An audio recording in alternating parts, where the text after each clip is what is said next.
Assalamualaikum warahmatullahi wabarakatuh.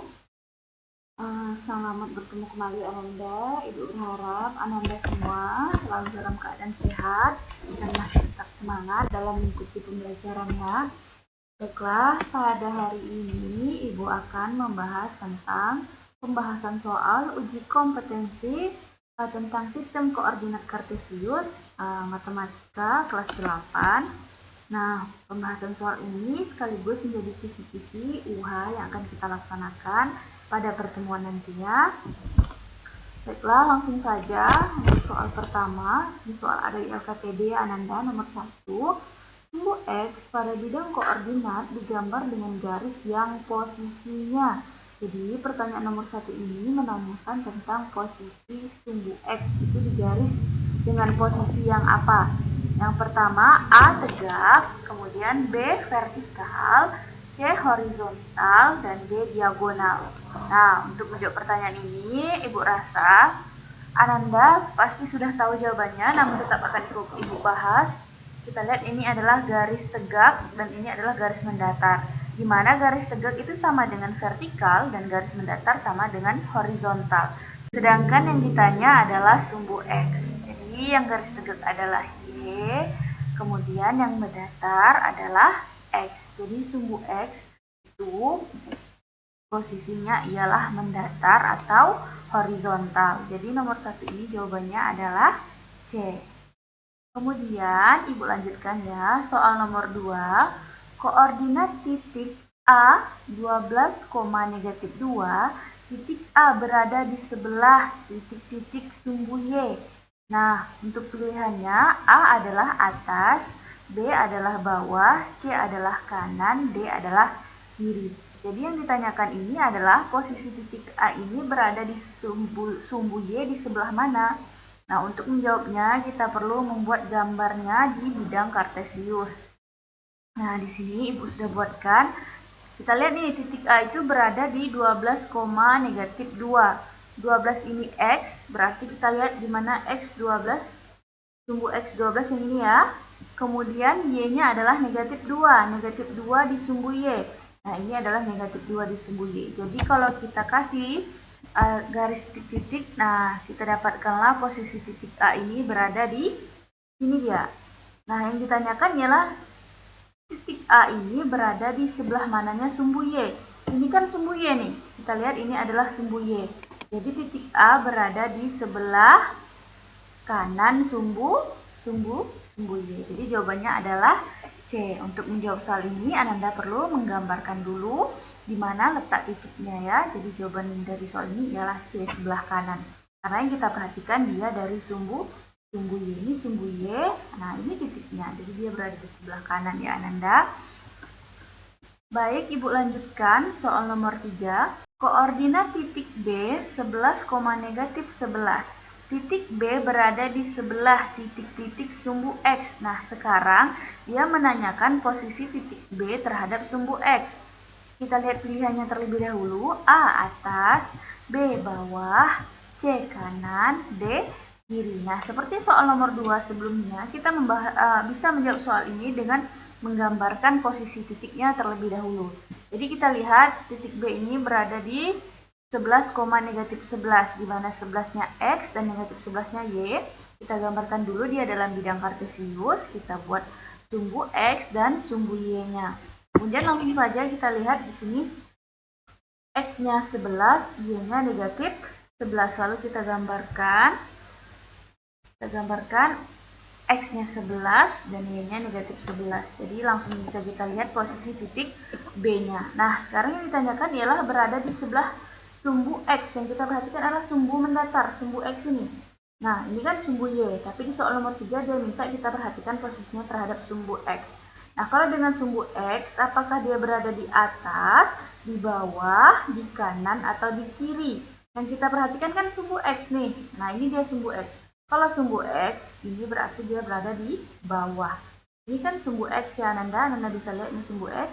Dan di sini posisi titik B. Jadi dapat kita ketahui bahwa posisi titik B berada di sebelah bawah sumbu X. Jadi jawabannya adalah B. Bagaimana Ananda? Ibu rasa Untuk 3 soal ini Ananda masih mudah memahaminya ya. Baik, Ibu akan lanjutkan soal nomor 4. Titik berikut yang memiliki jarak 7 satuan terhadap sumbu Y adalah A. 0,7, B.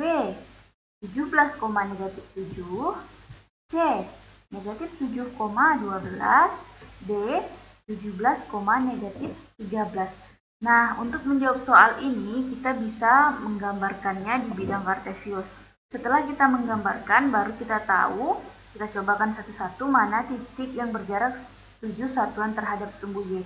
Tetapi di sini Ibu tidak akan menggambarkan, melainkan Ibu akan menjawabnya dengan cara rumus cepat yang pernah Ibu bagikan pada video pertama tentang pembahasan koordinat kartesius. Nah, ini kan berbicara tentang jarak terhadap sumbu Y. Masih ingat kemarin? Kalau kita mencari jarak terhadap sumbu Y, maka yang harus kita perhatikanlah sumbu X positif. Nah, begitu pula sebaliknya. Jika yang kita cari adalah jarak terhadap sumbu X, maka yang harus kita perhatikan adalah Y positif. Jadi di sini dia menanyakan adalah titik berikut yang memiliki jarak 7 satuan terhadap sumbu Y adalah. Nah, berarti yang harus kita perhatikan sumbu X-nya. Sumbu X-nya yang 7, itu pilihannya yang mana? Ingat, kalau dia bertanya tadi sumbu Y, yang harus kita perhatikan adalah sumbu X. Berarti sumbu X ini yang 7. Nah, ingat, kalau di titik koordinat X, Y. Kalau kita lihat di jawaban yang A, 0,7. X-nya 0, Y-nya 7.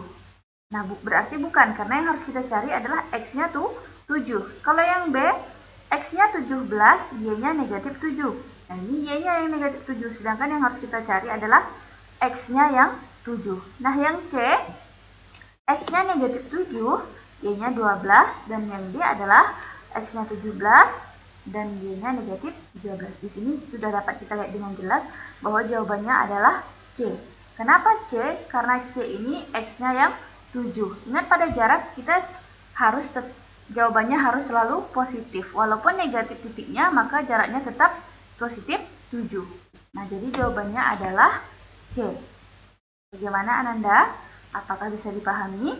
Karena yang ditanyakannya adalah satuan terhadap sumbu Y, itu jaraknya 7, berarti yang harus 7 itu adalah X. Nah, yang C ini yang jawabannya X-nya tuh 7. Walaupun dia negatif, dia kalau pada jarak hasilnya tidak mengenal negatif atau positif, pasti 7 satuan itu positif. Hasilnya positif terus. Kalau Anda masih belum paham, kita lihat soal selanjutnya ya. Nomor 5, titik berikut yang memiliki jarak 13 satuan terhadap sumbu X adalah A. 4,13, B. 3,-3, C. Negatif 13,3, D. 5,-3. Yang ditanyakannya adalah terhadap sumbu X. Berarti yang harus kita perhatikan adalah Y positif. Y positifnya yang harus 13. Jadi Y ini harus 13. Kita lihat yang A, 4,13. Ini Y-nya sudah 13. Dan kalau dia bertanya X, maka Y-nya yang harus 13. Kali ini kan yang dia tanyakan Y, maka X-nya yang harus 7. Maka jawabannya ini kan C, karena di sini X-nya 7. X, Y. X-nya 7, Y-nya 12. Jadi kalau untuk soal nomor 5 kita perhatikan. Ini kan dia menanyakan terhadap sumbu X. Berarti yang harus kita perhatikan adalah Y-nya yang harus 13. Antara 4 pilihan ini, mana yang Y-nya 13? Ini kan X, ini Y. Nah, ini Y-nya 13 nih. Bisa jadi A adalah jawabannya. Tapi kita lihat yang kedua, 3,-3. X-nya 3, Y-nya negatif 3. Bukan. Yang C, negatif 13,3. Di sini X-nya negatif 13. Sedangkan yang harus kita cari adalah Y. Jarak yang kalau yang ditanya X, maka yang harus kita perhatikan adalah Y. Nah, yang D, 5,-3. Ini Y-nya negatif 3, yang ini Y-nya 3, yang ini Y-nya juga negatif 3, maka jawabannya adalah yang A, Y-nya 13. Jadi jawabannya adalah A. Bagaimana Anda? Sudah paham? Kalau Anda kurang paham, bisa tanyakan dengan Ibu ya, via WA pribadi Anda. Atau kalau Anda ingin menjawab dengan membuat dulu semua titik-titiknya di bidang koordinat kartesius, juga bisa. Baiklah, Ibu lanjutkan soal nomor 6. Sebuah titik memiliki apsis 10 dan ordinat negatif 7. Koordinat titik tersebut adalah A 10, negatif 7, B 7, negatif 10, C negatif 10,7 dan terakhir D 10,7. Ayo, kalau Ananda masih ingat, pasti Ananda tahu jawabannya ya. Ingat, absis itu sama dengan X dan ordinat itu adalah Y. Jadi titik ini adalah 10, negatif 7. Absis adalah X dan ordinat adalah Y. Berarti jawabannya 10, negatif 7 itu pilihannya adalah A. Ya Ananda. Kita lanjutkan soal nomor 7. Titik-titik berikut yang berada di kuadran 3 kecuali, berarti pilihan yang ini yang tidak berada di kuadran 3. Ingat Anda, yang berada di kuadran 1 itu X-nya positif dan Y-nya positif. Kemudian yang kuadran 2, X-nya negatif, Y-nya positif. Kuadran 3, X dan Y negatif. Dan kuadran 4, X positif dan Y negatif. Sekarang yang ditanyakannya adalah titik yang tidak berada di kuadran 3. Titik berikut yang berada di kuadran 3 kecuali, berarti yang tidak berada di kuadran 3. Nah, di kuadran 3 itu X-nya negatif, Y-nya negatif. Kita lihat pilihan yang pertama, A negatif 10, negatif 11, dan negatif 10. Ini masih sama-sama negatif ya Ananda. Yang B negatif 4, negatif 1, juga masih dua-duanya X negatif, Y negatif. Yang C negatif 5, negatif 5, ini masih dua-duanya negatif. Dan yang D adalah negatif 10,7. Nah, negatif 10,7 ini tidak dua-duanya negatif. Harusnya kalau yang berada di kuadran 3, X-nya negatif, Y-nya juga negatif dong.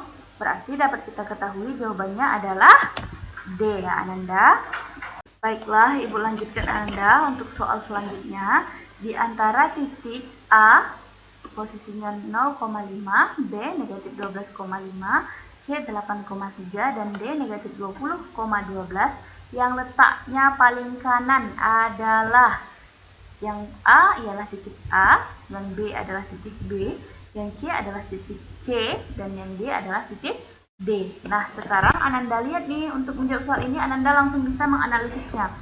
Yang paling kanan sesuai dengan peraturan pada garis bilangan, semakin ke kanan bilangannya, maka semakin besar dan positif. Kita lihat yang A 0,5, B negatif 12,5, yang C 8,3, dan D negatif 20,12. Nah, dari titik-titik ini yang Ananda harus perhatikan adalah titik yang letaknya positif dan yang paling besar. Yang A ini positif, 0,5 ini positif, tapi X-nya 0, Y-nya 5. Yang B ini negatif 12,5, berarti ini jelas. Ini tidak posisinya paling kanan. Yang C kita lihat 8,3, dia sama-sama positif. Nah, sekarang kita perbandingkan yang A dengan C. Kira-kira antara A dan C ini mana yang angkanya lebih besar? Ingat, yang positif berarti yang paling kanan adalah yang paling positif. Jadi, untuk yang D, negatif 20,12 ini jelas sudah tidak masuk kategori karena dia ada negatifnya. Sedangkan dia minta yang paling kanan. Jadi yang perlu kita bandingkan adalah A dan C. Yang B dan yang D kita keluarkan dari pilihan. Nah, kita lihat yang A antara yang A dan yang C. Mana yang paling besar Ananda? Ya, tentunya ya C, karena yang C X-nya 8 dan Y-nya adalah 3. Sedangkan yang A X-nya 0 dan Y-nya adalah 5. Berarti jawabannya adalah C, begitu ya Ananda. Kemudian berikutnya, di antara titik K negatif 12, negatif 15, L negatif 4,3, M 1,8, dan N negatif 17,3 yang letaknya paling kiri adalah, nah soal nomor 9 ini adalah lawan dari soal nomor 8 ya. Yang ditanyakan adalah letak paling kiri. Yang A adalah K, yang B adalah L, yang C adalah titik M, yang D adalah titik N. Nah, ingat pada garis bilangan semakin di kiri berarti bilangannya negatif. Maka yang M ini harus kita keluarkan dulu dari kategori karena dia sama-sama positif. Sekarang kita lihat fokus ke titik K, L, dan N. Mana yang bilangan negatifnya paling besar? Ada 12 dan 15 di K, ada negatif 4 dan positif 3 di L, dan N ada negatif 17 dan negatif 3. Nah, di antara sini dapat Ananda analisis langsung. Maka yang paling kiri itu adalah titik N. Kenapa Bu? Karena ini dia bilangan negatifnya paling besar ya. Negatif 17 ini kecil nilainya, tapi dia semakin ke kiri, semakin jauh dia, berarti jawabannya adalah D. Begitu ya Ananda. Apakah sudah paham? Ibu yakin Ananda bisa memahaminya. Ibu akan lanjutkan ke soal berikutnya. Nah ini dia, ini soal ini juga ada di LKPD ya Ananda. Ini kita lihat ada beberapa posisi titik pada bidang kartesius, ada sapi, ada kelinci, ada gedung, ada ular, dan ada bunga. Sekarang kita lihat soal yang ditanyakannya, yang nomor 10. Gambar yang memiliki koordinat 2, -2 adalah, nah, yang A sapi, B ular, C kelinci, D bunga. Yang letaknya negatif 2, yang letaknya 2, -2. Dari sini langsung bisa Anda lihat. Ini 2, ini negatif 2. Jadi jawabannya adalah B, ular. Kalau sapi, dia letaknya negatif 6,2. Kalau kelinci, ini letaknya negatif 5, -4. Kalau gedung, negatif 5, -6. Dan bunga letaknya positif 6, -5. Jadi jawabannya adalah B, ular ya, 2, -2 ya. Jawabannya adalah B. Kemudian soal yang selanjutnya. Pasangan gambar yang memiliki jarak sama terhadap sumbu X adalah yang A sapi dan kelinci, B kelinci dan bunga, C bunga dan gedung, D sapi dan ular. Yang ditanyakannya adalah jarak yang sama terhadap sumbu X. Jadi yang harus kita perhatikan di sini adalah sumbu X. Yang memiliki jarak yang sama terhadap sumbu X ini yang mana? Kita lihat sapi dan kelinci. Sapi jaraknya terhadap sumbu X ada 2 satuan ya. 1, 2. 2 kotak berarti 2 satuan. Kalau kelinci terhadap sumbu X 1, 2, 3, 4. Ada 4. Berarti tidak sama dong. Berarti A bukan jawabannya. Yang B kelinci dan bunga. Kelinci jaraknya terhadap sumbu X ini, sumbu mendatar 1, 2, 3, 4. Sedangkan bunga jaraknya 1, 2, 3, 4, 5. Ada 5 kotak satuan, berarti bukan B juga jawabannya. Kalau C bunga dan gedung. Kalau bunga dan terhadap sumbu X itu ada 1, 2, 3, 4, 5 satuan. Sedangkan gedung 1, 2, 3, 4, 5, 6. Ada 6 kotak, tidak sama. Kita lihat sapi dan ular. Sapi tadi ada 1, 2. 2 jaraknya terhadap sumbu X, dan ular juga 1, 2. Berarti jawabannya adalah D. Jadi jawaban dari soal ini adalah D ya Anda, karena dia memiliki 2 jarak satuan ya. Ular 2, sapi juga 2 jaraknya terhadap sumbu X. Selanjutnya pertanyaan ketiga, gambar tersebut yang kedudukannya paling rendah adalah. Nah, dengan melihat, Ibu yakin Ananda bisa langsung tahu mana kedudukannya paling rendah. Berarti angka negatifnya paling besar ya. A sapi, B ular, C gedung, D bunga. Jawabannya adalah gedung. Kenapa gedung? Ini karena gedung posisinya paling terendah. Gedung terletak di negatif 5 dan negatif 6. Dia paling rendah letaknya. Baik Ananda, Ibu lanjutkan soal selanjutnya. Ini dia. Sebuah segi 4 A, B, C, D terletak pada bidang kartesius dengan titik koordinat A1,1. Nah, ini dia A1,1, B 5,1. Ini dia 5,1. C 1,4, 1,4 dan D adalah 5,4. Tentukan luas daerah tersebut. Nah, jadi tentukan luas daerah yang dibatasi oleh titik A, B, C, D. Untuk menjawabnya, maka kita hubungkan dulu setiap titiknya. A ke B, B ke D, D ke C, dan A ke C. Nah, jadi dia membentuk segi 4. Kemudian kita lihat dari segi 4 ini merupakan jenis persegi panjang. Kenapa? Karena tidak semua sisinya sama panjang, tetapi sisi lebarnya dan sisi tegaknya berbeda ukurannya. Nah, untuk mengetahui berapa jarak antara A dan B itu bisa kita lakukan dengan cara ini dia. 5, posisi B ini di posisi titik 5 kita kurangkan dengan 1, maka hasilnya adalah 4. Berarti kita ketahui jarak A dan B itu 4. Nah, kemudian Nah, kemudian kita cari lagi jarak antara C dan A. Ini kan lebarnya sudah kita ketahui. A dan B 4 lebarnya. Kemudian kita ketahui tingginya. Panjangnya itu adalah 4. Kita kurangkan dengan 1. Sama dengan 3. Nah, seperti kita ketahui AC dan BD itu sama.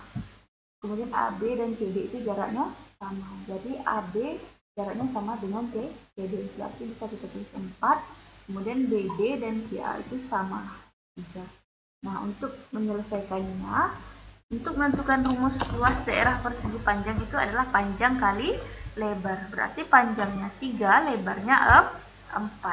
Panjangnya 3, lebarnya 4. Kita kalikan saja. 3 kali 4 sama dengan 12. Jadi, luas daerah segi 4 ABCD ini adalah 12 satuan. Gitu ya Ananda caranya.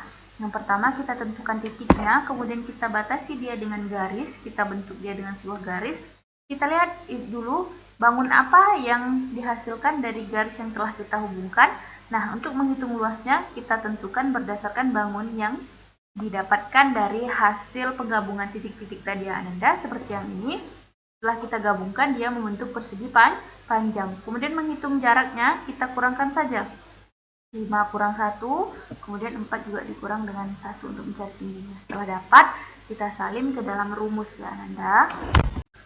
Baiklah, soal selanjutnya. Pada pemetaan suatu kota, terdapat titik batas kota yaitu A 2,1, B 6,1, C 6,3, dan D 4,5. Dan E lagi 2,3. Koordinat dalam kilometer. Tentukan luas kota tersebut. Nah, jadi di sini langkah pertama yang harus kita lakukan ialah menentukan titik dulu. Titik A berada 2,1.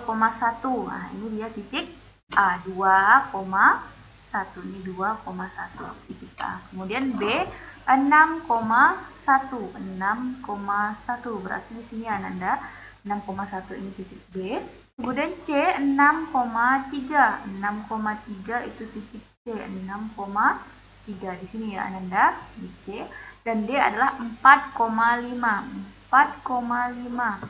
Mana dia Ananda? Ini 4 dan ini 5. Berarti di sini dia 4,5 dan E adalah 2,3. Titik 2,3 di sini dia 2,3 ini adalah titik E. Nah, tentukan luas kota tersebut. Seperti soal sebelumnya, kita hubungkan dulu titik-titik ini dengan garis. Maka kita akan lihat dia membentuk bangun apa ya Ananda. Nah, setelah kita hubungkan titiknya, dapat kita lihat ini gedungnya ya Ananda.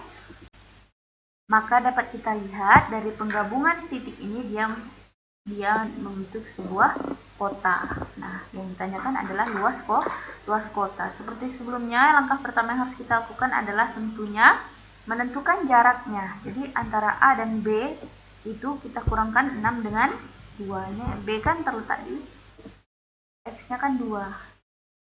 Dan X di titik B adalah 6. 6 kurang 2 sama dengan 4. Kemudian selanjutnya yang E dan A 3 kurang 1. Hasilnya adalah 2. Kemudian selanjutnya EC itu kan sama dengan AB, ya kan? CE ini sama dengan AB. Selanjutnya ini sudah kita dapatkan panjang dan lebarnya. Jadi dia membentuk satunya adalah segi 4, yang satunya adalah segi 3. Kemudian untuk tinggi segitiga kita hitung dengan cara yaitu 5 kita kurangkan juga dengan 3. 5 kita kurang 3 dapatlah 2. Lalu kita lakukan penyelesaian. Untuk luas, yang satunya kan nih segi 4 nih. Segi 4 rumusnya panjang kali lebar. Tambah luas segitiga. Kenapa tambah luas segitiga? Karena di atasnya membentuk bangun segitiga. Nah, langsung saja kita salin angkanya. Rumus luas persegi panjang adalah panjang kali lebar. Ini berlaku untuk ini ya, daerah ini ya Ananda. Kemudian tambah setengah alas kali tinggi, ini adalah rumus mencari luas segitiga. Nah, kita salin angkanya. Panjangnya 4, lebarnya 2, berarti 4 kali 2 ditambah setengah ini dari rumus ya Ananda. Rumus luas segitiga itu setengah kali alas kali tinggi. Nah, alas segitiganya yang mana? Yang ini. Nah, makanya juga 4. kali 2. 2 ini tingginya. Ini dia yang kita dapatkan dari hasil mengurangkan 5 dan 3. Ini tinggi segi 3. Lalu kita hitung. 4 kali 2 sama dengan 8. Kemudian setengah kali 4, 2. 2 dikali 2, 4. Jadi langsung kita tambahkan 8 ditambah 4 sama dengan 12. Jadi luas kota tersebut adalah 12 kilometer. Nah, ini sekian dulu pembahasan soal dari Ibu. Insya Allah soal UH kita tidak akan jauh berbeda dengan soal yang Ibu bahas ini. Ibu harap Ananda bisa mempelajarinya dengan serius. Jika ada yang tidak Ananda pahami, silahkan ditanyakan pada Ibu di WA pribadi Ananda. Misalkan ada yang Ananda ragu, yang Ananda tidak pahami, yang Ananda tidak paham sama sekali, silahkan ditanya dengan Ibu via WA pribadi. Ibu harap Ananda menonton video ini dengan serius. Tolong dicatat hal-hal yang Ananda rasa sulit dan tidak bisa dipahami. Insya Allah Ibu akan membantu menjelaskannya. Terima kasih atas perhatiannya. Silahkan dicatat video pembahasan soal ini. Ibu akhiri. Wassalamualaikum warahmatullahi wabarakatuh.